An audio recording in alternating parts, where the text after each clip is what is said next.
Boa noite, pessoal.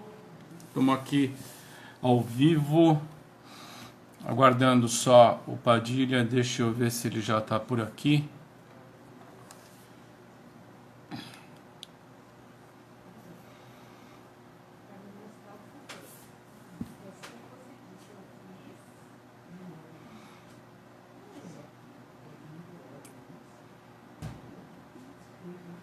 Vamos aguardar um pouquinho, ele já deve estar entrando. As pessoas também ainda não estão conectadas.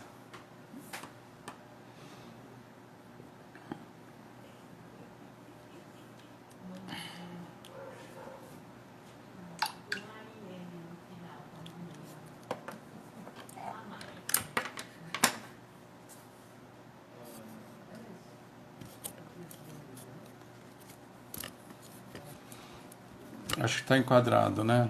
Tá.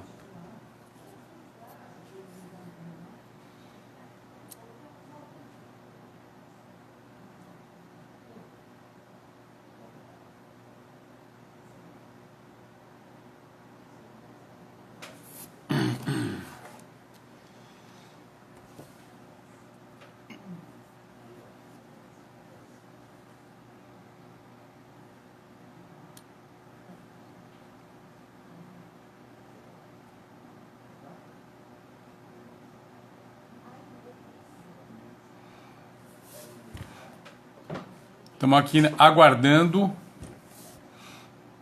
o Padilha entrar, tá ok?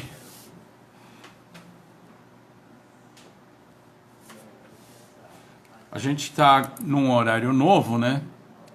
As lives normalmente eram às 19 horas. O pessoal ainda não está muito acostumado com isso. Mas acredito que daqui a pouquinho ele já entre.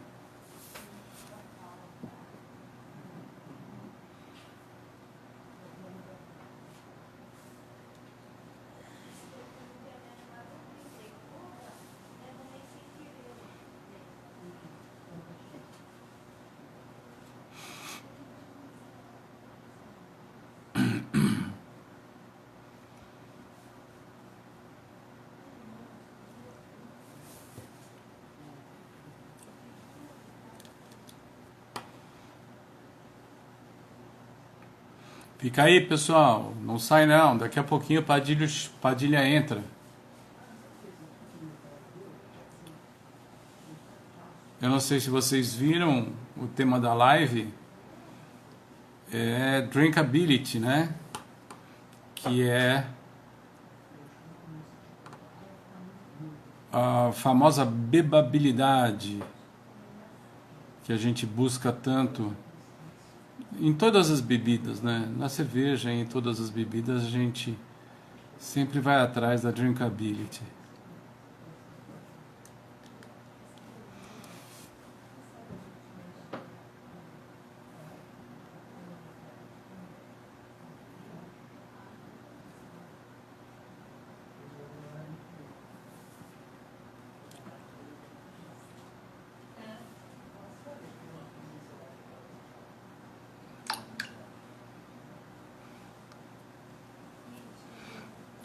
Estamos aqui aguardando, gente, tá?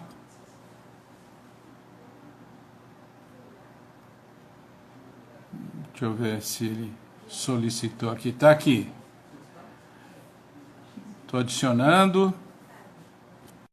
Nossa, que luz cortante que tá aqui. Guardando você, Padilha. Aceita aí, por favor.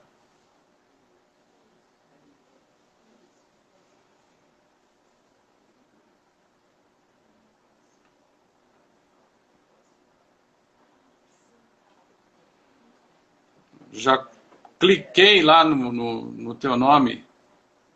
Será que você está tendo alguma dificuldade? Vamos ver aqui.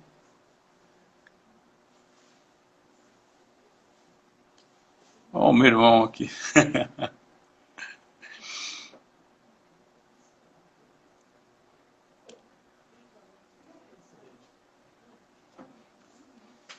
Padilha, você está com alguma dificuldade aí?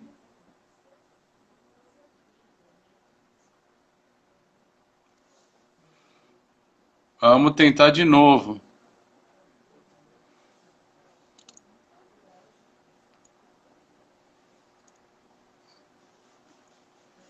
Estou tentando de novo aqui, Padilha. Tentando de novo te adicionar. Fala, Caro Aí. Preso! Tudo bom, Ah, cara? Como é que você tá? Tudo jóia? E tudo aí? bom e você?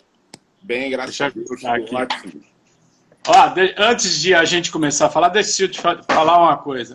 Eu não sei por que cargas d'água o meu Instagram não aparece o reloginho dando o final da live. Tá, Tá? Então, eu vou te pedir que você me avise aí a hora que chegar 20 horas, 25, para a gente poder encerrar a live. Legal? ok, beleza. E Vinte tem e mais um. cinco não, cara, 20 horas. Não, por quê? Porque você fica mais de uma Ah, hora? a gente está começando um pouquinho atrasado. Vamos até às 8h05, tá? Tá, mas aí, assim, não é 60 minutos? 60 minutos não vai Então, dar 8 e 5. o meu Instagram, eu não sei porque ele não para, ele não trava. Mas vamos lá, vamos tocar. É, assim, se você não parar, você vai 1h30 de live? Caraca, meu irmão. É o Nossa que tem senhora, tem gente que acontecido. pagaria para ter um Instagram assim. É o que tem acontecido. Bom, para quem está aí na nossa live e quem ainda não nos conhece, né? Meu nome é Luiz Carol Preso, sou sommelier de cerveja, professor, escritor, tenho uma coluna na revista da cerveja, que é Caro Preso com Cerveja, na revista da cerveja web, tá? E o Padilha é meu colega de Dumens, ele vai falar sobre ele aqui, mas eu quero só ressaltar, o Padilha fez a primeira turma da Dumens aqui no Brasil, né, com a Silene Saurin, e depois a gente teve uma passagem, desculpe, bastante interessante quando nós fomos para o Campeonato Mundial de Sommelier de Cerveja em Munique.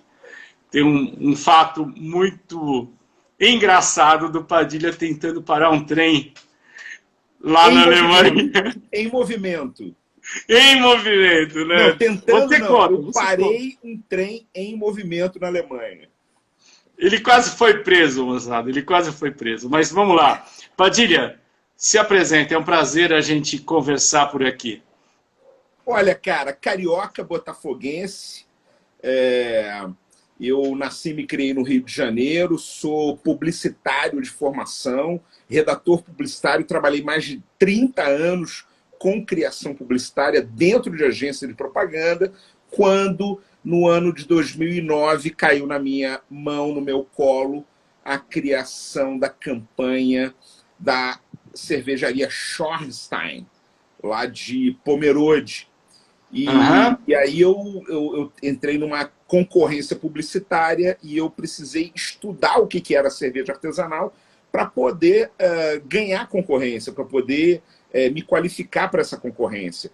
E, cara, ganhamos a concorrência, né? Só que eu nunca mais parei no mundo da cerveja porque acabei descobrindo a cerveja artesanal e acabei, nesse processo, migrando, né, da propaganda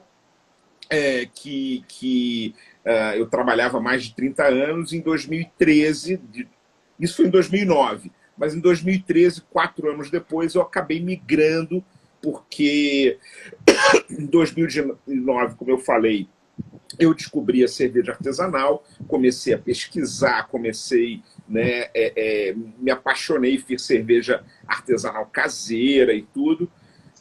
Em 2010, em 2009 mesmo, perdão, eu conheci a Silene, ainda lá em Florianópolis, quando eu morei 2 anos lá. Entrei no mundo da cerveja quando eu era diretor de criação e sócio de uma agência de propaganda que foi convidada para participar da concorrência da Schornstein, que é catarinense. Em 2009 mesmo eu conheci a Silene, quando ela foi lá em Blumenau fazer uma harmonização pela Colorado, ainda na época que a Colorado era uma cervejaria independente. Me lembro muito bem desse dia. Foi uma mesa maravilhosa. Tava Paulo Feijão, que eu não conhecia também. Tava o Eli Júnior, que eu já conhecia, meu amigo. Tava o Nikima, que na época era da Colorado. Tava a Silene. Gente, foi uma época muito bacana. 2010, voltei para o Rio de Janeiro. Silene foi dar uma palestra e disse que ia ter a primeira turma de sommelier de cervejas do Brasil pela Demis. Eu falei, Silene, quero participar. Tirei férias para poder fazer o concentrado de 2 semanas, que foi aí em São Paulo, no Senac. E me formei ainda em 2010, 2011, 2012, trabalhei muito como sommelier no Rio de Janeiro, fazendo vários eventos, né? Eu tinha uma turma que eu dava degustações e harmonizações mensalmente, e às vezes formava mais de uma turma por mês, e isso me ajudou muito a conhecer muitos estilos, a conhecer muitos players do mercado, muitas marcas de cerveja, né? E isso foi ótimo. E em 2013 eu acabei saindo da propaganda e entrando no The Beer Planet, que aquele ano foi publicado, né? A gente estava, desde 2002, eu estava ajudando no projeto, fazendo toda a parte de formatação de landing pages, toda a parte de criação das fichas, né, do zero, né?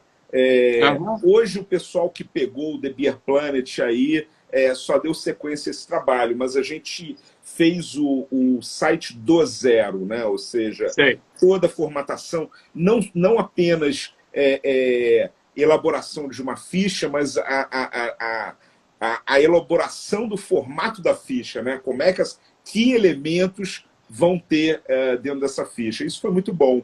Então, esse meu expertise de publicitário me ajudou muito, né? Em 2013, então, eu acabei saindo de propaganda, me dedicando só à cerveja. Foi no ano que, justamente, que a gente foi para Munique, né? Para o Campeonato Mundial de Sommelier de Cerveja, 2013, que a gente participou na delegação brasileira, né? Enfim, de lá para cá, cara, eu não parei mais, né? Me dediquei só para ilustrar, à cerveja.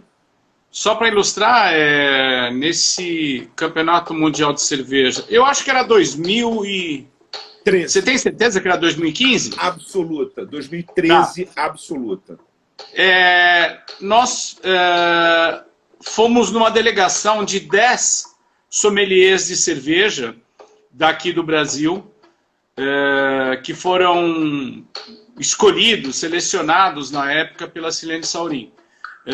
Depois da nossa turma, já começou o pessoal da Demis começou a utilizar o Campeonato Brasileiro como o parâmetro para seleção de quem fosse para Munique. Mas eu acredito, para Munique não, para o campeonato, né? Porque já teve até uma edição aqui no Brasil. Eu acredito que teve até... Desculpe, eu acredito que a nossa turma foi a maior representação brasileira no Mundial de Cerveja. E a Tatiana Esporges, nossa colega, sua colega de turma, minha professora, né, porque o Padilha fez a primeira turma e eu fiz a segunda turma. O Padilha estudou com Tatiana Esporges, com Alexandre Basso, com um monte de figurinha carimbada, né? E eu fui fazer a segunda turma, já inclusive num outro espaço, não era lá na Francisco Matarazzo, onde você fez. Mas outro dia eu estava batendo um papo com um amigo, ele falou, você é um dinossauro aí no segmento cervejeiro, né? Porque a gente está atuando nisso, a gente está falando aqui de 2009, 2010, e a molecada aqui, que está aparecendo hoje, está surgindo hoje, não tem esses 10 anos de janela que a gente tem, né? Pois é, não tem esse 10 anos de janela e é engraçado que quando a gente conhece... é difícil você encontrar aqui no Brasil gente que tenha mais de 10 anos de cerveja, né? É verdade. É lógico, você até encontra, né, Marcelo Carneiro, da Colorado, por exemplo, né? Você encontra pessoas que foram pioneiras nesse Sim. mercado aí, né? Agora, é cada vez mais difícil encontrar gente que tem aí mais de 10 anos de cerveja. Eu, por exemplo, comecei, como te falei, em 2009, pegando a conta da Schornstein, né? Mas Uhum. Juliano Mendes, né, começou em 2002, E o hoje, próprio Maurício Zipf, da Schornstein, eles começaram em 2007, né? Enfim, então, na realidade, você... Mas é cada vez mais difícil. E quando você conhece uma galera lá de fora, que tem mais de 10 anos ainda, poxa, uma figurinha carimbada aqui no Rio de Janeiro é o Pete Slosberg. O Pete Slosberg, ele foi o criador da primeira cerveja cigana que se tem notícia no mundo, que é a Pete Wicked Ale, que ele começou a fabricar em 1986. Ou seja, nossa. quando você conhece caras como... E o Pete vem muito ao Rio de Janeiro, porque ele vem muito ao Brasil, ele vem muito à América Latina, está muito ligado aos concursos e tudo, e a galera chama ele. E ele tem um grande amigo que mora aqui no Rio de Janeiro, em Copacabana, a poucas quadras aqui de casa, e Uhum.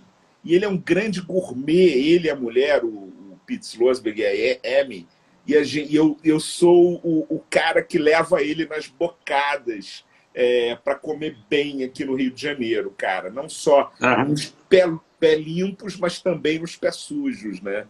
Uhum. E aí, cara, quando você conhece um cara desse, né, que tem 70 anos e tá na cerveja desde a década de 80, é muito bacana, é muito legal, é muito... Sabe Aí que, você vê como é que esse tempo, né, é importante. sabe que eu fiz um curso de homebrewer em 1986. 6 ou 7, eu não lembro direito. 1986 ou 7. Uau! O meu professor se chamava Alex Sommer. Ele era um mestre cervejeiro que tinha vindo, se eu não me engano, da Brahma. Imagina só, naquela época, eu trabalhava com vendas, eu trabalhava na área comercial, eu estava parado aqui a gente chama farol, né? O sinal de trânsito, eu estava parado num sinal de trânsito, me entregam um folhetinho feito em mimeógrafo a álcool. Coisa de É Dantanos, verdade. né? Já E o começou... folhetim dizia, faça você a sua cerveja. Eu falei, nossa, vamos lá, e eu fiz o curso. Enfim, então a minha brincadeira começou lá atrás. Hoje eu não faço mais cerveja, eu prefiro beber, degustar. E, aliás, é disso que a gente vai falar, né? O Olha, tema até dessa botei aí, live é drinkability. exatamente, que não se refere somente à cerveja, mas drinkability a gente pode falar de tudo quanto é bebida, até de água, né? E você recentemente falou sobre isso numa entrevista na revista da cerveja, tô certo? Pois é, eu estava até revendo, cara, porque a gente tinha a ideia de que era recente, mas essa matéria é de 2018 que eu estava revendo aqui, né? Sei. Então, assim, mas, enfim, revista da cerveja tem um tempão, né? 2 anos É, aí é recente, né? é verdade. E aí, cara, realmente foi uma matéria até bem extensa, onde a gente tratou bastante sobre esse bicho que é drinkability, ou drinkabilidade, ou bebabilidade, né? Aham. falou sobre isso aí. Padilha, você tem uma definição, né? Afinal de contas, que bicho é esse? Cara, a definição de drinkability não tem a ver com sabor, né? Não é a cerveja mais gostosa, mas é a cerveja que acaba primeiro. É aquela cerveja que o barril ronca primeiro, é o primeiro a roncar. Se for garrafa, é a primeira garrafa a acabar, né? Então, é aquela cerveja que você bebe e em grandes volumes, aos grandes goles. E eu vou começar, eu estava revendo a matéria, foi até por isso que eu atrasei. Eu estava revendo a matéria e eu vou começar pelo fim da matéria que eu fiz na Revista da Cerveja, que é o seguinte: eu comparo, por exemplo, se a gente for comparar com comida, fica fácil de entender, porque drinkabilidade é uma coisa um pouco intangível, um pouco subjetiva, tá? A Luciana está falando aí, a cerveja certa na hora certa. Mais ou menos, né? A cerveja certa na hora certa, mas não é bem isso, tá? Por exemplo, eu gosto muito de doce de leite.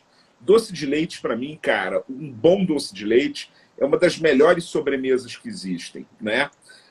Você come o primeiro potinho de doce de leite querendo lamber o pote, você lambe a colher.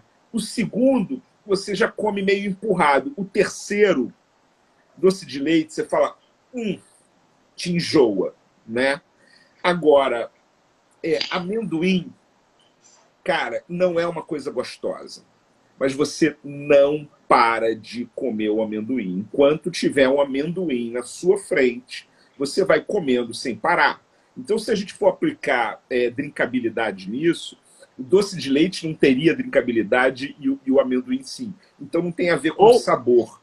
Né? Ou a pipoca. Pipoca, né? Também é um ótimo exemplo. Gente, pipoca está longe de ser uma coisa gostosa, saborosa, né? Mas você come sem parar. É impressionante. E uma coisa que eu gostaria de trazer para esse assunto são parâmetros, né? Para a gente entender melhor o drinkability, ou drinkabilidade, seja lá como a gente chama. Primeiro, equilíbrio. Sim. Tá? Uma cerveja bem equilibrada já está um passo adiante das outras para ter uma boa drinkability. Né? Mesmo nas populares, que são as mais bebidas, né? Você deu um exemplo bem legal. Vamos pensar naquele churrasco dos amigos, né? Que cada um leva uma cerveja. A primeira que acaba é a que tem a maior drinkability, né?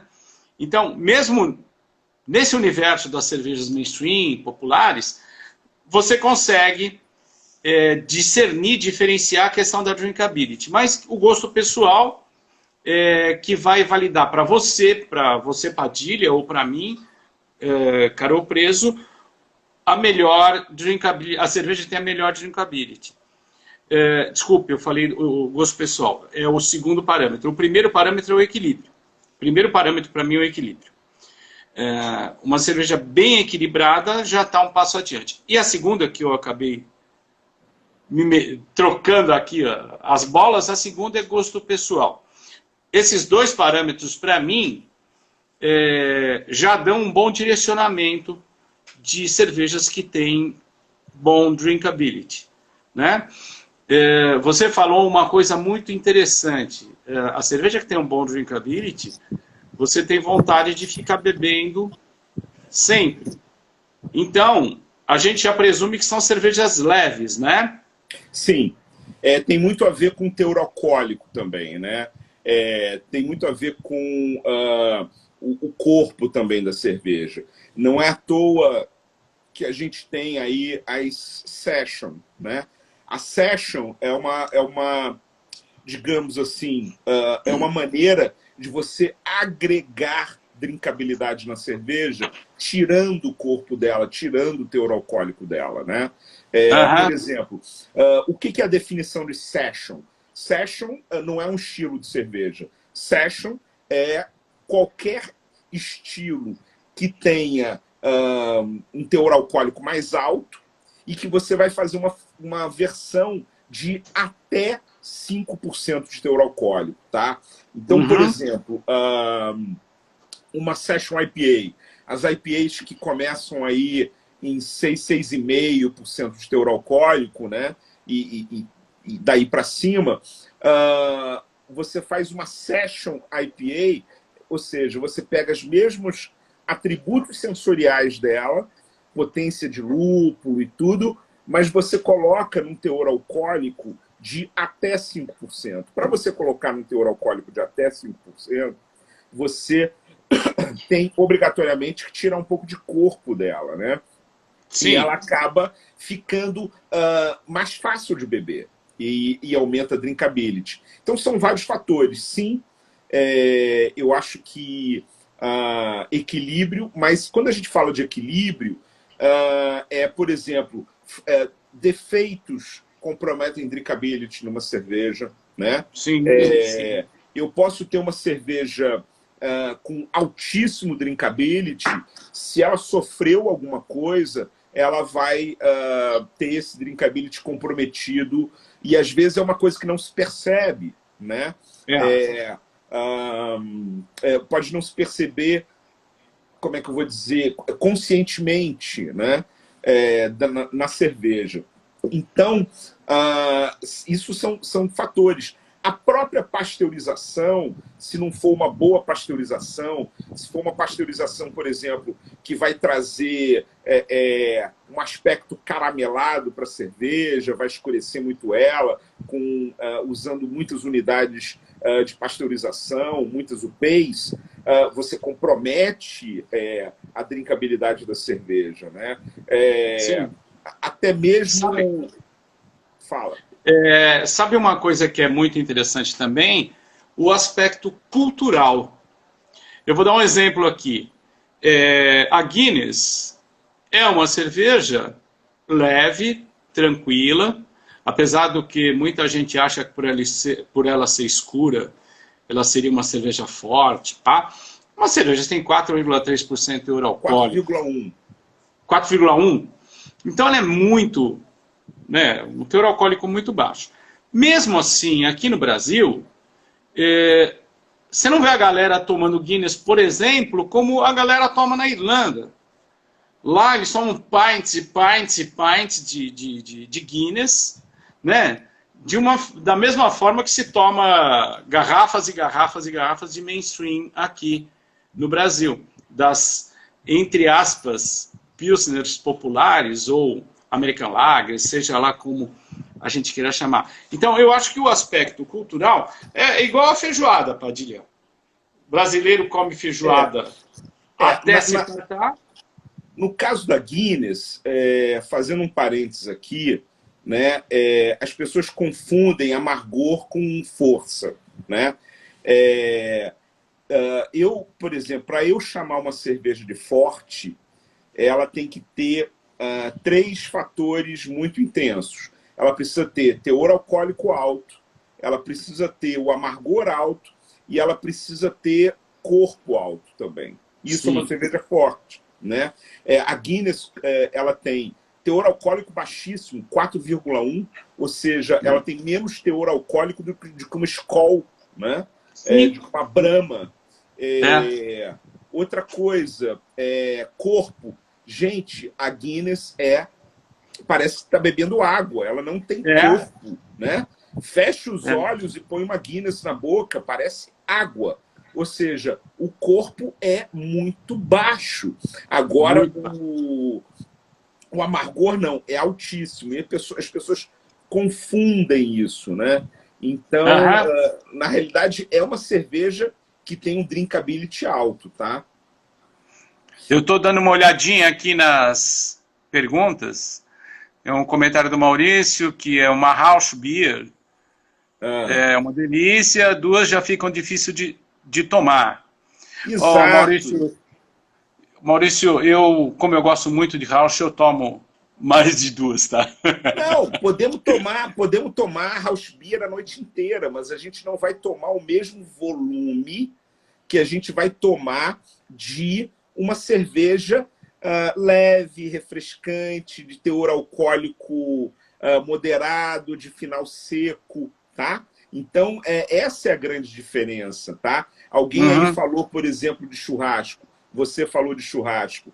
Cara, a cerveja num churrasco, a primeira, assim, nem é a cerveja que vai harmonizar melhor com o churrasco, né? Porque para harmonizar com o churrasco perfeitamente, é bom que a cerveja tenha notas mais tostadas ou notas caramelizadas, né?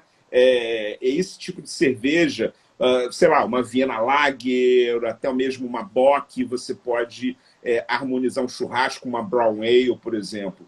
Agora, a cerveja que vai acabar primeiro no churrasco sempre vai ser a cerveja de maior drinkability. Isso não tem como, né? Então, drinkability tem a ver com volume, tá? Tem a ver com volume. Por exemplo, eu adoro, né, quem não gosta, né, das quadruple. Quem não gosta das Belgian Dark Strong Ale, né?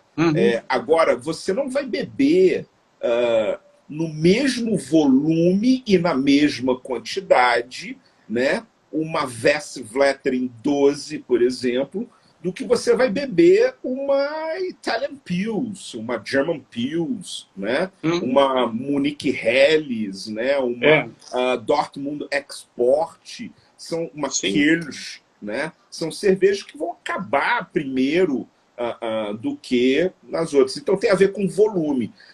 Ok, posso beber a noite inteira uma Westvleteren 12? Posso, mas você não vai beber no mesmo volume que você vai beber uma cerveja leve. Então, drinkability tem a ver com isso. Inclusive, usa-se outra taça e tudo mais. A gente não precisa ir muito longe.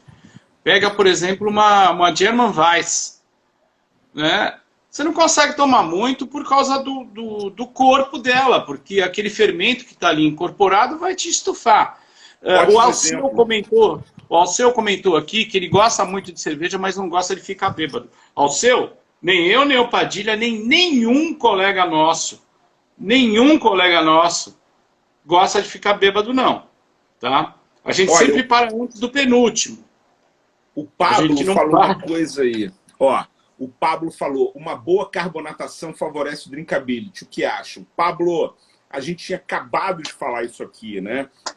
Uma das coisas que favorece realmente é o gás, né? A carbonatação favorece muito. Então, por exemplo, é por isso, né, que o chopp, por exemplo, justamente pelo fato de você, na hora de servir o chopp, você tem ali incorporação de gás carbônico, até na hora de tirar o chopp, você, ainda mais se for uma linha como a gente hoje usa, muito nitrogênio, né, junto com gás carbônico, na hora de você extrair o chopp, né, isso dá uma percepção de frescor e com certeza isso aumenta a drinkability, né? É por isso que a gente bebe chopp com muito mais rapidez ou com muito mais velocidade do que a gente bebe cerveja em garrafa, né?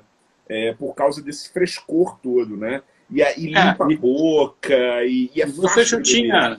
Você já tinha comentado, a pasteurização, queiram ou não, a pasteurização prejudica a drinkability da cerveja.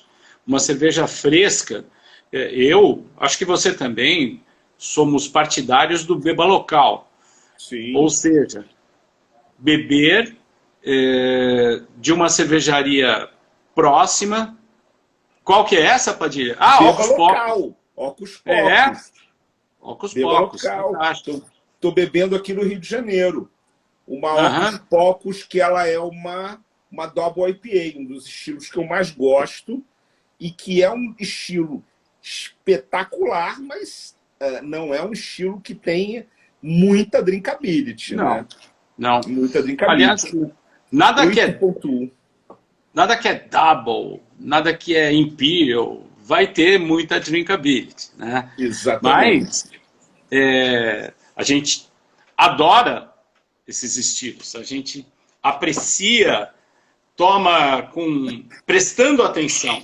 Né? Tem cerveja que é feita para você tomar assistindo futebol, ou bebendo churrasco com os amigos. Né? Uma Double IPA, uma quadruple, como você citou, ou essas cervejas mais fortes, mais intensas, mais complexas, é para a gente beber prestando atenção e não beber muito. Né? É nessas que a gente sente que conforme ela vai aquecendo, os sabores vão mudando. Né?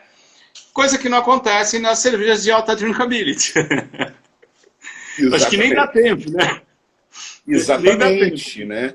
Então, por exemplo, a própria Ocos Pocos acabou de lançar uma cerveja chamada Alma, que é uma cerveja de volume, de drinkability, né?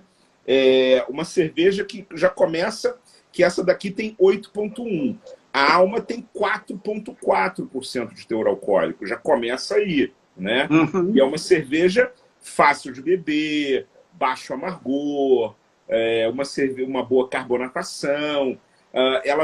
Eles usam até, eles chamam ela de Oat Lager, que eles usam até um pouquinho de aveia para gerar mais espuma, para justamente essa carbonatação trazer uma percepção maior de frescor e você beber mais, né?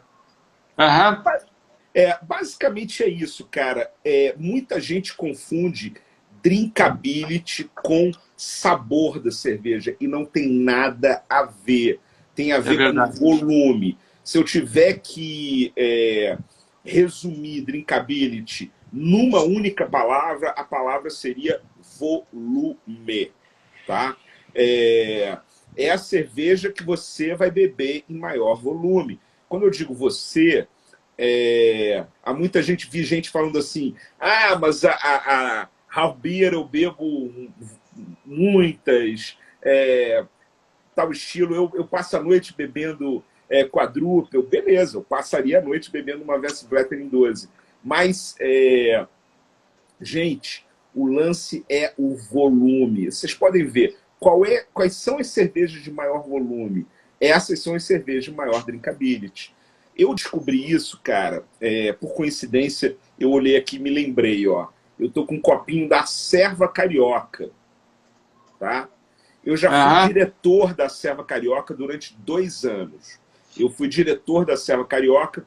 Quando eu voltei para o Rio de Janeiro em 2010, eu comecei na Serva Catarinense, quando eu morava em Florianópolis, e quando eu voltei para o Rio de Janeiro, eu entrei para a Serva Carioca e fui diretor da Serva durante 2 anos. E eu me lembro que na Serva Carioca, uma vez, teve um churrasco. Você vai lembrar do Fraga, o Sérgio Fraga, que até uma cervejaria, né? A Fraga, pena que ela terminou. E eu me lembro que antes mesmo dele abrir a cervejaria, ele fez uma Weiss, uma cerveja de trigo. Gente, cara, era impressionante a drinkability daquela cerveja dele.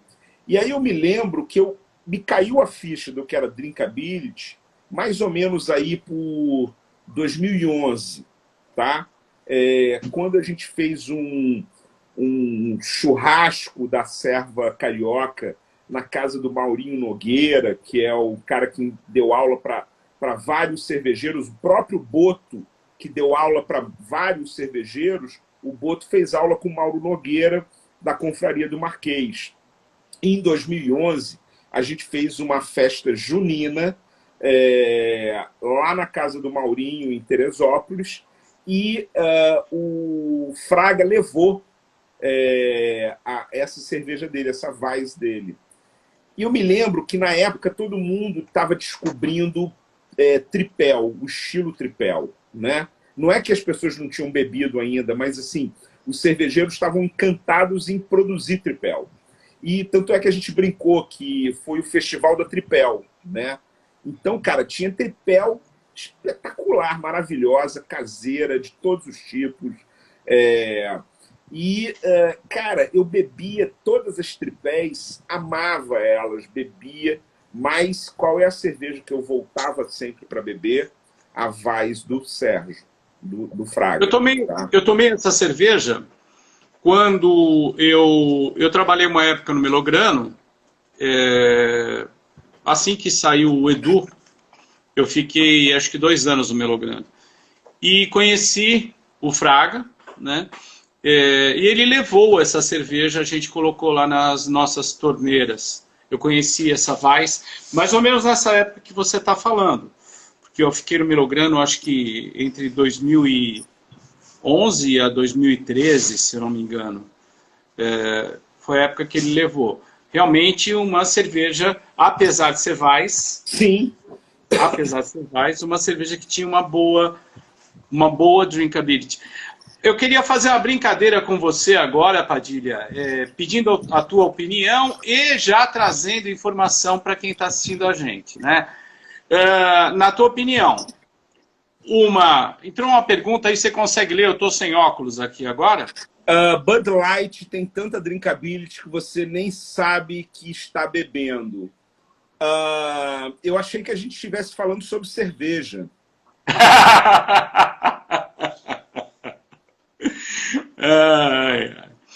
Então vamos lá, Padilha. Água não vale, citar água é desleal. A água tem mais drinkability do que cerveja. Vamos voltar ao que eu estava querendo propor. Vamos falar de estilos, tá? Hoje em dia, por exemplo, está muito na moda falar de sour, né? Os catarinenses lá fizeram a Catarina Sour, que tem uma polêmica aí em cima, mas eu não vou entrar no mérito da polêmica. Mas você pega, por exemplo, vamos falar uma Catarina Sour e uma German Pilsner. Na tua opinião, qual tem mais drinkability? Na tua opinião? Sem sombra de dúvida, a German Pilsner. Sem sombra de dúvida. É independente do teu gosto pessoal. As pessoas, às vezes, confundem gosto pessoal, né? Independente de você gostar mais da Catarina Sour do que da German Pilsner, a German Pilsner ela vai ser consumida num volume maior do que a Catarina Sour. A Catarina Sour você vai degustar. Você vai falar, principalmente se for uma Catarina Sour espetacular. Né? Gente, o Nuno da Liffey, lá de Florianópolis, cara, ele faz umas Catarina Sours que eu vou no Festival Brasileiro da Cerveja, é um engancho, né? Feito tronco enchente, eu engancho no stand dele, cara. E eu fico lá, né? A Larissa, a namorada dele, foi minha aluna, adoro ela, gente finíssima. Eu falo assim, Larissa, quero provar tudo. E aí, vamos nessa, vamos naquela outra, aquela ali e tal. E eu fico tomando as Catarina Sours, né? A Luciana até sorriu aí, que a Luciana vai comigo também, minha mulher.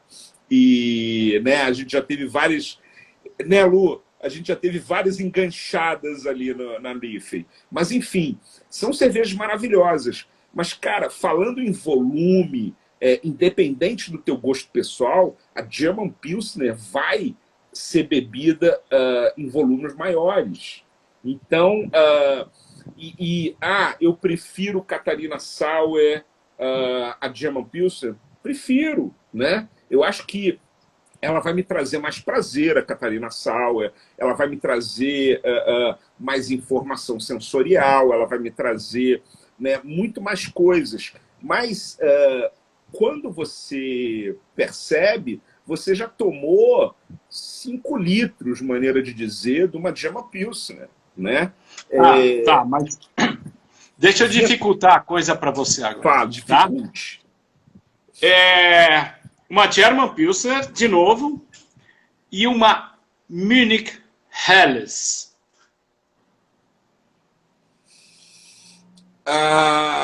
Boa pergunta. Eu acho que a German Pilsner São estilos muito próximos, né? Mas a German Pilsner, ela talvez ela tenha uma menos carga maltada do que a German Pilsner, né?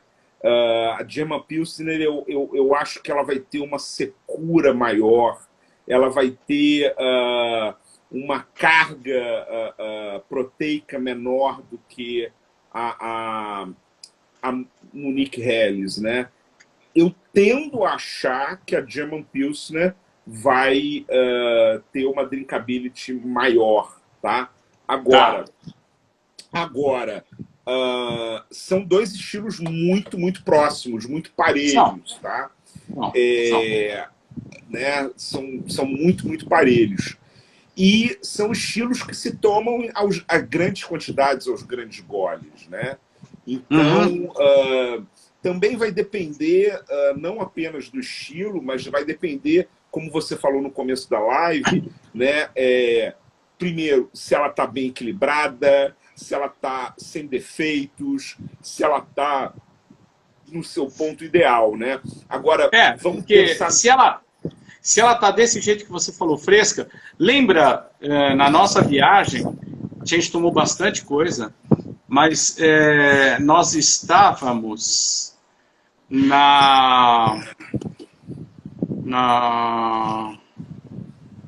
nossa, aquela do leãozinho azul. A Loverbräu. É isso. A gente estava lá, Loverbräu, e a gente tomou Helles, os canecões de Helles, você lembra? E descia com uma facilidade. Sim. O ambiente também ajuda, né? Então, é verdade. É verdade. Então, por exemplo, eu me lembro que nessa ocasião, 2013, a gente foi para Oktoberfest, a gente foi na abertura da Oktoberfest, primeiro dia da Oktoberfest, e a gente foi no camarote da Paulaner, a convite da curadora, da presidente da DrinkTech. A presidente da DrinkTech convidou a gente, né, os delegados do Brasil, a ir no camarote dela, da DrinkTech, né, da curadora, esqueci o nome dela, tem foto com ela, inclusive, da época. Ela chamou a gente, convidou a gente, e a gente foi lá no stand da Paulaner, né? E eu me lembro que no período, porque não sei se você se lembra disso, são 17 mil pessoas dentro daquela tenda, e você tem um horário, né? Parece que de 11 da manhã até 4 horas da tarde, meia hora para troca de turno, 4h30 até 10 horas da noite é o segundo turno, né? Eu me lembro que num desses turnos, a gente foi no primeiro, a gente chegou 11, foi embora 4h30, 4 horas. Eu me lembro, cara, que eu tomei só 5 copinhos de cerveja, tá? Só que 5 copinhos de cerveja na Oktoberfest, a gente está falando de 5 litros de cerveja, né? E eu me lembro que naquela época eu falava assim, eu sou sommelier, bebo cerveja belga de 12%, já bebi cerveja de 17%. Não é uma Hellesinha alemã que vai me derrubar. Gente, eu voltei em zigue-zague pro hotel, tá? Eu olhava para a porta do metrô assim, e eu ia, né? Aí tinha que acertar até chegar no metrô. Por quê? Porque lá faz calor nessa época do ano, né?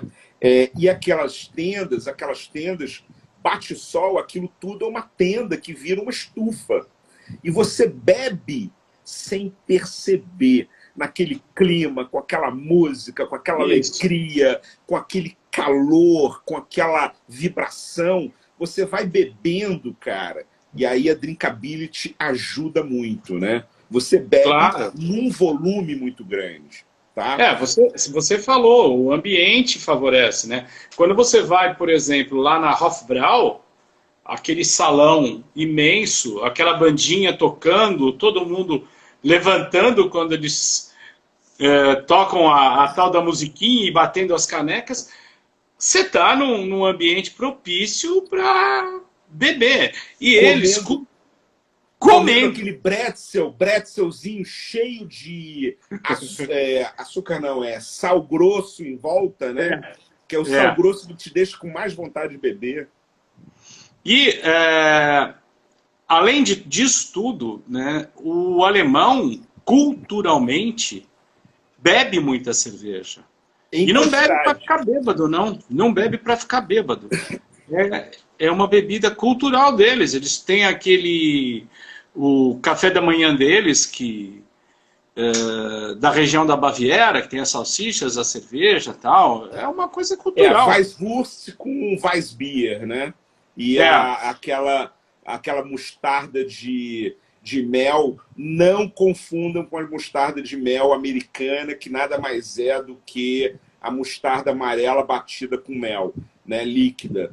Aquela mostarda com mel bávara, ela é assim, encorpada, né? Você pega um pedaço dele, é grande, e bretzel, né? São salsichão branco, bretzel, a mostarda de mel com a cerveja branca. Harmonização perfeita, inclusive. Fica muito, muito, muito bom. Como é que nós estamos de tempo aí? Não, ainda são 19h49. Tá. Eu quero propor uma coisa mais difícil ainda. Vamos lá para a Inglaterra, tá? Porter ou Stout? Porter tem mais drinkability, né? Grã-Bretanha. Eu falei Inglaterra, eu falei errado. Grã-Bretanha. Reino Unido. Reino Unido, tá? Então, desculpe, eu interrompi, eu falei em cima de você. Fala. Não, Porter. Eu acho que é Porter, né? Eu acho que a Porter vai ter mais drinkability do que Stout. Agora, depende da Stout, né? Essa é uma resposta que, de repente, não está completa se a gente não falar que a Stout é um dos estilos que tem uma maior amplitude de corpo, de teor alcoólico, né? Você tem desde uma Dry Stout, como a Guinness, que tem 4,1% de teor alcoólico, até uma Russian Imperial Stout, que chega a 12% de teor alcoólico. É lógico, se a gente for comparar com uma Russian Imperial Stout de 12% de teor alcoólico, é lógico que a Stout vai perder. Agora, se for uma Irish, uma Dry Stout irlandesa de corpo baixo, ela ganha de drinkability. Então vai depender também o subestilo, né? Não só o estilo principal, mas o subestilo. Dry Stout tem uma grande drinkability, principalmente se ela for mais seca, se ela for menos encorpada, se ela tiver um teor alcoólico mais baixo. Essa questão que você falou da secura, realmente a secura é um fator que aumenta o drinkability da cerveja. Se você pega uma cerveja que tem um dulçor residual alto, com certeza ela vai ter menos drinkability do que uma cerveja mais seca e com um amargor maior, né? Isso é uma coisa óbvia até. Exatamente. Então, assim, por exemplo, fatores que vão a gente falou de defeitos, a gente falou de coisas que estão erradas na cerveja, de falta de equilíbrio, mas também assim, tem outros fatores que podem estar na cerveja como atributos desejáveis do estilo, mas que vão comprometer drinkability, né? Então, sabor extremamente adocicado, defumado, extremo defumado, ou uma acidez extrema, ou um amadeirado muito potente.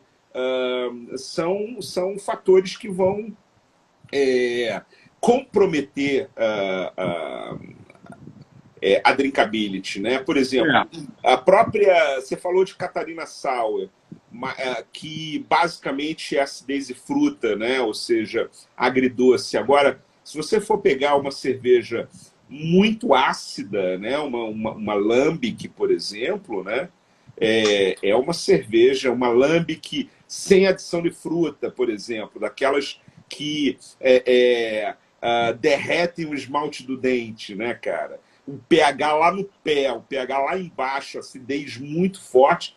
Cara, você não consegue tomar uma garrafa daquela ali, né? Você tem que compartilhar e tudo. Uma straight lambic, né? Uma straight lambic. E olha só como é uma questão cultural. Na Bélgica tem muito pubzinho, muito restaurantezinho que fabrica a sua própria lambic e traz a cerveja para você numa jarra para a mesa, praticamente em temperatura ambiente. É um hábito deles de consumir dessa maneira, né? Acompanhando a comida, com uma cerveja que aqui no Brasil, eu me lembro, por exemplo, na minha aula de belgas, que sempre que acabava a aula, no final da aula, a gente tinha uma degustação, né? E na minha primeira aula de belgas apareceu a Gueuze, a Mariage Parfait, né? Baita cerveja. Mas a maioria lá era gente que não tinha muita vivência no mundo da cerveja. Então, o que você via de careta, né? O cara que estava experimentando a primeira vez uma lambic, isso muda conforme você vai se habituando com esses sabores diferentes, extremos. A gente, de um cara que odiou aquela primeira experiência, passa a amar o estilo, né? Mas mesmo assim, mesmo assim, essa cerveja, você nunca vai beber num volume que você beba uma cerveja com menos acidez, ou com uma acidez mais equilibrada. Tem uma pessoa que fez uma pergunta aqui, o Gregório. O Gregório perguntou, cerveja mais seca é necessariamente mais alcoólica? Não necessariamente. Você pode ter uma cerveja muito seca, tá? E com teor alcoólico não seja tão alto, né? E você pode ter uma cerveja muito encorpada e com teor alcoólico mais alto. Isso vai depender da receita, do desenho. Isso.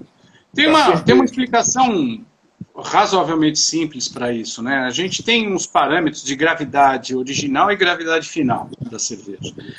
O que seria isso? Gravidade original é quando você terminou ali o teu mosto e a tua mostura está com um determinado... Vamos falar em açúcares, vai, para o pessoal entender melhor, né? Ela tem um certo nível de açúcares.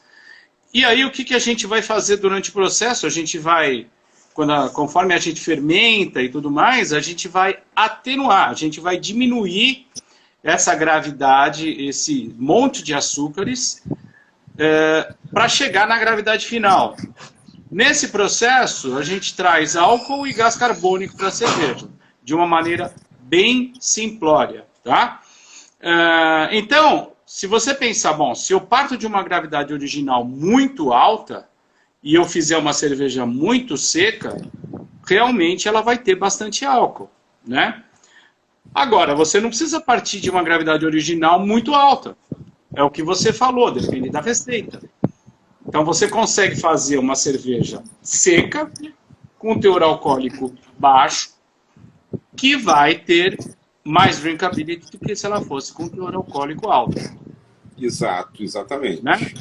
Exatamente. Bom, enfim, drinkability, cara, é esse bicho aí que a gente não consegue enxergar, que a gente não consegue ver, mas que é a capacidade que a cerveja tem de acabar mais rápido, de secar primeiro, de roncar o barril mais facilmente, né? Essa é a capacidade, essa é a drinkability. Não tem nada a ver com sabor, não tem nada a ver com o seu estilo favorito, não tem a ver com o teu paladar, não tem a ver com o teu paladar. Você pode ter um paladar, adorar uma tal cerveja, aquela cerveja ser uma cerveja muito difícil. Vou dar um exemplo. Eu sou um cara que gosto de cervejas que não tem drinkability alto, né? O que eu gosto? Eu gosto de Double IPA, Doppelbock, eu gosto de Black IPA, eu gosto de Quadruple, gosto de Barley Wine. São estilos de cerveja que não tem drinkability alto, né? Gente, não tem como você beber copos e copos e mais copos de uma Barley Wine. Até tem, beleza. Né? Daqui a pouco já vem alguém dizer que tem. Lógico que tem. Mas eu digo, se você estiver bebendo uma cerveja com drinkability maior, com certeza ela vai mais rápido. Alguns gatilhos na minha vida, caro preso, me ajudaram a entender o que é drinkability. Um deles foi o lançamento de uma cerveja do Boto há muitos e muitos anos atrás. Tá? Quando eu digo muitos e muitos anos atrás, estou falando de 2010, 2011.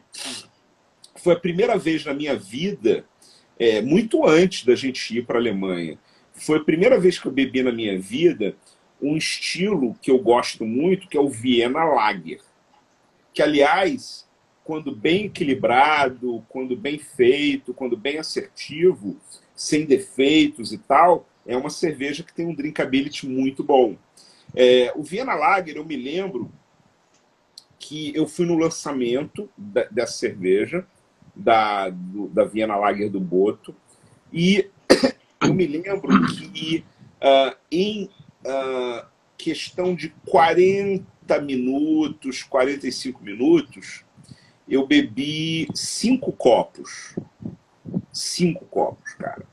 Aí eu falei, caraca, né? E eu só percebi que eu bebi os 5 copos. Caraca, tomei 5 copos em 40 minutos. Né? Mas eram copos de que volume? Não, era tipo uma caldeireta, né? Uma caldeireta, 300 ml, 300 ml. 330. Um litro e meio, 2 litros, em 40 minutos, né? É bastante coisa. E sem perceber. A drinkability, cara, é aquela cerveja que quando você coloca no copo, você, numa conversa, em 2 goles ou 3 goles, você acaba no copo, tá? Isso é drinkability, né? Cerveja perigosa, né? Porque você não percebe.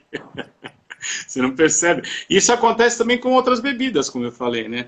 Tem alguns vinhos, por exemplo, que eles descem tão fácil que você nem percebe que você está ingerindo uma quantidade muito alta. Por isso que eu falei aí para quem falou, eu gosto de beber cerveja, mas não gosto de ficar bêbado. Moçada, você tem que conhecer seu limite. Você tem que intercalar a sua bebida com água. Você tem que parar antes do penúltimo. A cerveja, o vinho, as bebidas em geral não foram feitas para ninguém ficar bêbado, não. É para você ter prazer em beber, e estar junto com seus amigos ou com a sua família, compartilhando aqueles momentos. Tá? Exatamente. Aí, se você traz parentes que não conhecem cerveja, abra mão de tomar a sua tripel, quadruple, bock, como o Padilha falou, e entra na onda da galera, né? Porque uma coisa, por exemplo, que eu acho o ó do Borogodó, como a gente fala, é quando o cara leva a cervejinha especial dele num evento desses, numa lancheirinha, inclusive, dessas térmicas, para ele tomar a cervejinha dele. Eu acho isso um absurdo, né? Toma o que tem. Se você não gosta muito da cerveja, ou se você tiver algumas ressalvas em relação à cerveja, não bebe, toma água. Eu tenho uma grande dica, tá? Eu, por exemplo, não gosto de beber cerveja popular. Não gosto. Eu acho Caro Preso, eu acho que a vida é muito curta para a gente beber cerveja meia boca. Então, cara, que eu faço? Para eu não ser tirado de pedante, snob, beer chato, né? Aquele cara que, esse cara se acha melhor do que a gente porque só bebe cerveja artesanal. O que eu faço, cara? Eu falo assim, e aí eu chego num lugar, só tem cerveja popular, cara, eu tranquilamente, eu vou pro refrigerante, eu vou pro suco, eu vou pra água, sem problema nenhum, sem reclamar. E se alguém fala assim, pô, não quer tomar essa cerveja aqui e tal, e for uma cerveja popular, isso gente, não estou falando para vocês fazerem isso não, estou falando que eu faço. Eu digo assim, eu invento uma desculpa. Estou dirigindo, mentira que eu nem tenho carro. Depois que eu virei sommelier, vendi meu carro. Ou então assim, não, estou tomando remédio, ou dou qualquer desculpa, cara. Mas para não fazer desfeita, né? Mas olha, falaram aí de cachaça. Olha o que eu tenho aqui do meu lado, ó. Cachaça também, muito boa essa cachaça. Gosto muito de cachaça também. E gosto muito de outras bebidas, né? Mas eu não sou das cervejas populares, não. Você pode beber qualquer bebida, desde que você beija com sabedoria. Beba com sabedoria, né? O importante é isso. E se você quiser misturar não, tomar uma cachaçinha antes e uma cerveja depois, não vai ter o menor problema, desde que você tome uma dose que seja adequada para o teu organismo, né? Pega um cara como o Padilha ou como eu, com certeza a gente é mais resistente do que uma pessoa com um organismo mais frágil, muito magrinho e tal. Ele vai tomar 3, 4 copinhos e vai ficar muito bêbado, né? Então, isso também tem que ser levado em conta. Isso é verdade, né? Cara, eu até bebo pouco, sabe? Minha mulher que está aí assistindo a live, ela pode atestar isso. Eu bebo pouco, cara. Eu bebo pouco. E comigo, o beba menos, beba melhor é uma verdade absoluta, tá? Porque naturalmente, eu já bebo pouco. Eu não sou aquele tipo de cervejeiro que bebe em grandes quantidades. Não. Muito pelo contrário, eu bebo pouco. Olha só, excelente pergunta. Na realidade, é uma afirmação, mas isso é uma coisa que está no meu artigo na Revista da Cerveja sobre drinkability, tá? Eu falo sobre água mole e água dura. O Nutkick Reviews, ele está dizendo o perfil da água pode melhorar a drinkability em qualquer cerveja. Isso é uma super verdade. Então, as águas moles, né, as águas com menos concentração de sais minerais, elas favorecem muito mais o drinkability do que as águas duras, das águas que têm maior concentração de sais minerais, né? Então, claro, realmente isso aí é uma grande verdade, né? E no passado, quando a gente quando era muito mais difícil de você fazer equilibrar essa água, né? Não existia realmente tecnologia. Não é que era difícil, não tinha como equilibrar. Existiram algumas cervejas icônicas, né? Como a Brahma de Agudos, era famosíssima, né? Por causa da água que tinha ali, do aqueduto e tal. Hoje você faz a Brahma de Agudos em qualquer lugar do Brasil. Você pode fazer lá em Pelotas, você pode fazer em Ananindeua. Porque hoje é muito fácil, qualquer cervejeiro caseiro consegue acertar o perfil da água dele, né?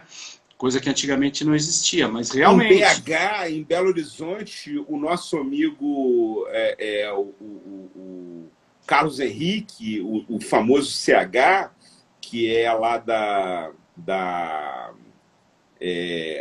HB de Belo Horizonte, ele deixa a água da rede de abastecimento no mesmo perfil da água de Munique. Não sei se você já teve oportunidade de visitar lá. Não, ele não, me não fui. levou. Cara, o preso é impressionante. Ele me levou. É um quartinho. Parece um quartinho. Tamanho de um quartinho de despejo, pequenininho. Tamanho assim de um. Pequenininho, cara. Parece assim um pequeno banheiro, assim, em termos de dimensão. E ali ele tem todos os equipamentos para deixar a água quimicamente, fisicamente igual à água de Munique. É impressionante. Hofbrauhaus, isso aí. Isso. Hofbrauhaus. Que nós conhecemos a original lá em Munique. Eu até citei aqui o exemplo de o que é você estar num ambiente propício e tomar mais cerveja, né? Exatamente. Bom, eu acho que a gente está chegando no final da live, não tá? 8h08 já. Eu te falei, o meu Instagram me deixa aí até amanhã, se eu quiser. Antes da gente terminar, deixa eu só mostrar uma coisa que está aqui do meu lado. Peraí, deixa eu pegar aqui. Queria falar um pouquinho dessa cerveja aqui. Minha última criação. This is... What a Pils Should Be. What a Pils Should Be. Tá, aqui está invertida a imagem. This is What a Pils Should Be, tá? É uma cerveja que eu criei para os 2 anos do Cerveja Box, tá? E ela é uma Italian Pils, tá? O que é a Italian Pils? É um estilo que ainda não está catalogado, mas que é um estilo que já vem sendo feito nos Estados Unidos. Quem popularizou essa cerveja nos Estados Unidos foi o Matt Brad Nilsson, da Firestone Walker, né? Que ela é? Nada mais é do que uma German Pils de base com dry hopping de lúpulos nobres. Ou seja, não tem lúpulo americano aqui. Não tem cítrico, não tem frutado cítrico. Só você tem a técnica dry hopping, que os alemães, apesar dos alemães, segundo a VLB, terem criado o dry hopping não é utilizado na German Pils, na German Pilsner. Porém, na Itália, um birrifício da Itália começou a fazer uma German Pilsner, que é a famosa tipo Pils, que é um rótulo famoso de lá. Ele começou a fazer dry hopping de lúpulos nobres, ou seja, lúpulos europeus, né? Não lúpulos americanos, dry hopping de lúpulos nobres numa base de German Pilsner. Meu irmão, isso é drinkability, tá? É uma cerveja muito fácil de beber, uma cerveja muito fácil. Preciso experimentar. Quem sabe eu coloco lá na minha coluna da Revista da Cerveja. Vale a pena, cara. Tá sendo vendido no Cerveja Box. Todo mês eu falo de algumas cervejas. Por exemplo, nesse mês aqui a gente vai colocar a Brewer's Cut 5 e 6 da Dádiva. Uau! Uma RIS comemorativa das 5 elementos. Qual mais? Bom, tem mais uma cerveja icônica. A Rios das 5 elementos é a reserva? Eu tô com ela na geladeira. Garrafinha preta, 500 ml. Isso. Com a Reserve em metálico assim na frente. Os meninos lá são muito bons, né? E eu ainda valorizo mais, porque a cena cervejeira lá em Pernambuco não é tão grande. Mas podemos colocar a sua numa próxima coluna na minha coluna da Revista da Cerveja, para o Preso com Cerveja. Bacana. Padilha, temos que encerrar. Eu quero te agradecer bastante. Convidar o pessoal para continuar acompanhando as lives da Revista da Cerveja, que a gente tem lives toda segunda e terça. Acompanhe minha coluna lá na Revista da Cerveja, ela está sempre bacana. Agora, por exemplo, eu abri um box para falar de cervejeiro caseiro, que serão os futuros grandes cervejeiros. Essa molecada, o pessoal que corre atrás, que faz cerveja por amor, porque ele não comercializa, né? Ele faz por amor, ele gosta de apresentar para você a cerveja e ver o teu sorriso no rosto. Então, exatamente, eu abri um box para falar deles. E eu queria que você se despedisse e dissesse suas últimas palavras aí. Olha, é um prazer conversar contigo, é um prazer fazer qualquer coisa com a Revista da Cerveja, né? Queria mandar o meu grande abraço para todo mundo aí, né? Toda a galera. Eu quero evitar nomes, porque eu com certeza vou esquecer alguém, né? Mas assim, por favor, transmita o meu agradecimento, a minha admiração para a galera da Revista da Cerveja, né? Para não dizer que eu não vou citar ninguém, eu vou falar do Fabrício Scalco, que é o cara que começou toda essa jornada aí da Revista da Cerveja, tá? Você é corintiano, Caro Preso? Não, eu sou palmeirense. O Bruno foi meu aluno e trabalhou comigo um período, inclusive escreveu comigo o Receitinhas com Cerveja, que eu editei pela editora Sesc Senai. Né? A gente trabalhou juntos na confraria não,